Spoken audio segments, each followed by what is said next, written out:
Hey guys, welcome to data structure and algorithm video tutorial. In this video tutorial, we'll talk about the queue data structure. We'll understand what is queue and all its operations. Yeah.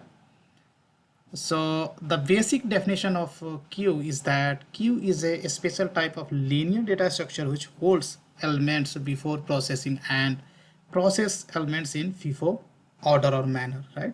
When we say FIFO, this is the abbreviated form of first in, first out. Yeah.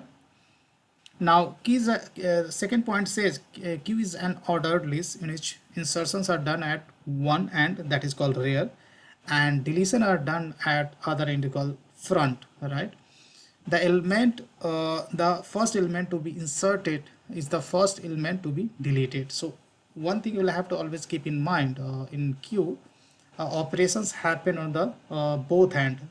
One end is called front and another is called end. So front and all the deletion operations happens, right? And rear end we do the insertion operation. Yeah. So when we talk about the basic operations in queue, you must have at least following two functions. First, in queue, right? Name itself says that you have to pass that object which you want to in queue or insert, right? So basically this method insert element to the queue in the rear end, right? Similarly, we have a DQ, right? DQ will remove and return the recent item from the front, right? In the queue. Now this pictorial representation of queue says that here you can see this is front and this is rear. Let's say I would like to implement queue using array. So basically queue we can implement using either array or linked list. So let's say as of now, let's think about we have a array which is having size 1 2 3 4 5, right? So initially front and queue both will point over here, right? If there is no element then, right? So let's say if you add one item, then front will point over here and rear will be incremented by 1, right? So rear will keep moving when you in-queue the item, right? But if you remove an item, then that always happens from the front, right?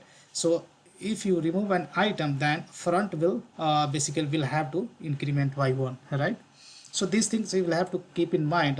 Removal operation always happens from the front and adding operation will happen on the rear side in the queue, right? So that's all I have in this video tutorial. In next video we'll try to implement queue in different ways, all right? So guys, if you ask me what's the best example of queue, then you might have heard or you might have seen people standing in reservation counter at railway station or movie ticket counter, right? That's the best example of queue, right? Queue always follows the first come first serve policy, right? Whoever people come first, they will be served first, and then they will exit from the queue and next people will be served in same order, right? So that's all I have in this video tutorial, guys. Next video we'll see its implementation. Thank you so much for watching this video and see you there in the next video tutorial.